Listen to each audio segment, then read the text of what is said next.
Bill is a 1985 graduate from MIT, where he earned his BS in mathematics. Mathematics, well, I didn't know that. And he was a member of the men's swimming and diving team, of course, and he went on to do all kinds of great things at Carnegie Mellon, and is currently in the process of retiring from the head of the engineering department at Tufts University. And just an all-around great guy. Got to know Bill over the years. I didn't like what you put in the I edited it, so tough luck. They said. Oh, there's one more Sheila, Karen and Mary Kroll, who was, I called them the three amigos, because they were good friends back in the day, so to speak. I think they were all the same year, too. There you go. Yes, yes, yes. You see that? Three amigos. So, before I get... what's that? Amigos. Okay. Before I give the microphone over to Bill, I'd like to relate one of my favorite John Benedick stories, which was about the swimming team's first ever winter training trip. Okay? At the time, okay, all the leading teams in New England used to travel down to Florida for a week or two of training, get out of the terrible New England weather, and so forth. And for those who have ever trained at the old alumni pool 2-a-days in January, it's an absolutely miserable experience. Okay? So, John said we need to start doing what the big guys do, so to speak, and he said we want to make a trip down to Florida, but he was very, very concerned about the money and whether people could afford it, because the key thing about making those training trips is getting the whole team to go, okay?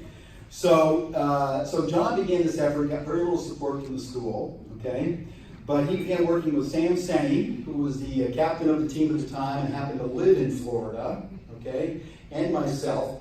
And we managed to put together what I consider the absolute all-time cheapest training trip ever.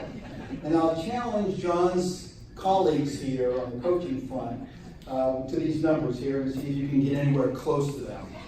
Okay, the first thing is we couldn't afford to make it all the way to Miami or Fort Lauderdale, like some teams like Tufts. Okay. So we ended up halfway down Florida in Melbourne, Florida, okay, which happens to be the home of the Florida Institute of Technology. Okay, so we had a sister school down there. So that was a natural selling. And Sam Senney happened to live there as well. So I went back and got the cobwebs out of my brain, and I said, what did we spend? And this is my best recollection of what we spent. And the engineers here will love spreadsheets and stuff like that. But my recollection was we drove down, of course. Okay, nobody could afford airfare and stuff like that. So I had a 68 Chevy Caprice that I drove down. We got 5 people in that guy. And Matt Alves, okay, the gentleman down in the corner over there, drove a van down. We had 8 people in that guy, or more. Anyway, we had a lot of people down there. So we drove about 2,500 miles, $10, so $30 for gasoline. Okay, round trip, by the way, round trip. Lodging, we stayed at the Days Inn right off the Highway 1. I can remember that to this day. Okay, I actually drove by there many years ago and I said, I know that place. I got kicked out of that place, but that's another story. As for the bar downstairs. So I calculated that, and we paid about $45 a night for 4 people, so it worked out to be about $80 for that.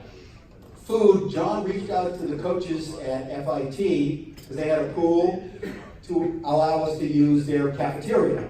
So we got some really cheap food. We tired out really, really quickly. We ended up eating fast food most of the time. Okay, but it was about $10 a day.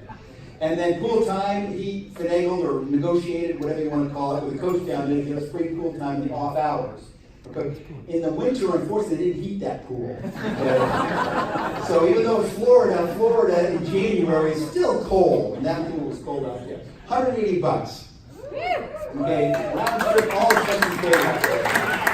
So this was absolutely, and even at $1980, that's pretty darn impressive. So I see Don shaking his head up at me down here. He says, man, you guys are amazing. So, the trip was a success, and we did it for many years afterwards. The last 3 years I was there, I did it, and it served a tremendous thing to get the team building and camaraderie. going and stuff like that. So it's absolutely a wonderful experience. I know Danny's continuing on the tradition of doing that, and I hope you can do it on a more regular basis than once every 3 years. And we're talking with Candace about that. Fabulous. So that's my John Benedick story, and I'm going to turn it over to Bill right now.